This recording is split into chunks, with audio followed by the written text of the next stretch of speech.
voilà un état d'esprit qui vous fait gagner 12 ans. 12 ans en longévité.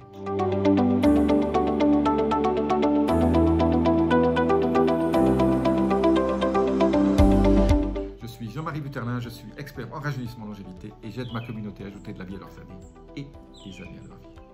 Alors aujourd'hui, je vais vous parler d'une étude qui est parue déjà il y a quelques temps, qui montre que les gens optimistes vivent 12 ans de plus. Alors comment on explique ça?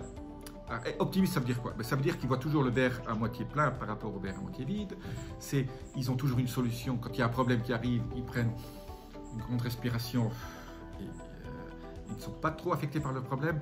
Ils surveillent leurs émotions. Quand il y a des émotions qui arrivent, aussi, ils respirent, ils méditent, ils font en sorte que la vie la prenne du bon côté. Même, ne pensez pas que les gens optimistes n'ont pas de mauvais coups qui leur arrivent, mais ils gèrent les mauvais coups de façon optimiste. Alors, vous allez me dire, il y a des gens qui sont optimistes par leur gène. Oui, 30% de votre optimisme vient de vos gènes.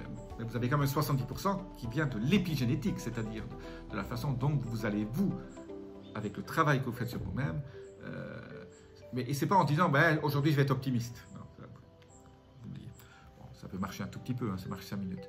Non, c'est un état d'esprit. L'optimisme est un état d'esprit. Alors pour ça, il faut lire des livres de gens qui sont optimistes, il faut regarder des films qui sont optimistes, c'est vous imprégner de gens autour de vous qui sont optimistes, c'est-à-dire couper.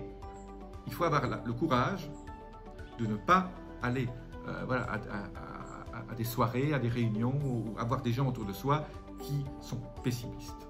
Les gens pessimistes, il faut les sortir de votre vie, même si ça coûte, même si ça vous coûte de l'argent. Voilà. Si vous avez un patron qui est pessimiste, changez de métier, soyez vous-même votre propre patron, comme ça vous n'aurez plus que des gens optimistes autour de vous. Ou alors même de temps en temps, si vous êtes obligé d'être avec des gens pessimistes, vous essayez qui restent loin du groupe que vous écoutez, faites en sorte que dans les soirées ou dans des dîners en famille, si vous avez des pessimistes, parce que la famille on ne peut pas toujours l'éviter, vous soyez à l'autre bout de la table pour ne pas écouter, parce que les pessimistes en fait, ils descendent votre niveau d'énergie. Les optimistes, vous élevez vous les autres, c'est pas pour recevoir en échange quelque chose qui vous abaisse. Donc l'optimisme, ça se crée petit à petit.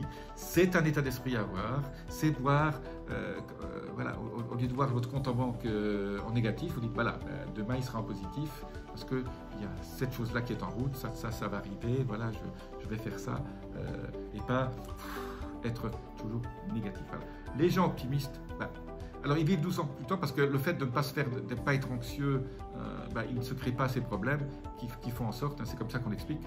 Les gens pessimistes, en fait, ils somatisent, et donc ils se créent des maladies. Et donc, c'est pour ça qu'ils vivent moins vieux. Donc, les optimistes vivent plus vieux. D'ailleurs, vous voyez, les gens qui ont 100 ans, ils ont toujours le sourire aux lèvres. Voilà.